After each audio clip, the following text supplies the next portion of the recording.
اعوذ باللہ من الشیطان الرجیم، بسم اللہ الرحمن الرحیم۔ السلام علیکم ورحمۃ اللہ وبرکاتہ۔ رسول اللہ صلی اللہ علیہ وآلہ وسلم نے فرمایا، آدمی 70 سال تک نیک عمل کرتا رہتا ہے، پھر وصیت کے وقت اپنی وصیت میں ظلم کرتا ہے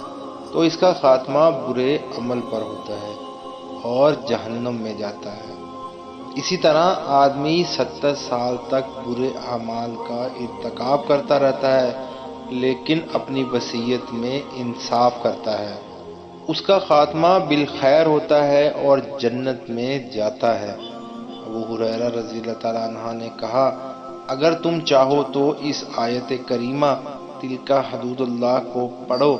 یعنی یہ حدود اللہ تعالیٰ کی مقرر کی ہوئی ہے، اور جو اللہ تعالیٰ کی اور اس کے رسول صلی اللہ علیہ وآلہ وسلم کی فرما برداری کرے گا اسے اللہ تعالیٰ جنتیوں میں لے جائے گا، جن کے نیچے نہریں بہہ رہی ہیں، جن میں وہ ہمیشہ رہیں گے،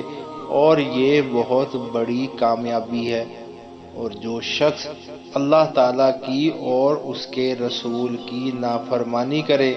اور اس کی مقررہ حدوں سے آگے نکلے، اسے وہ جہنم میں ڈال دے گا جس میں وہ ہمیشہ رہے گا، ایسوں ہی کے لیے رسوا کن عذاب ہے۔ استغفر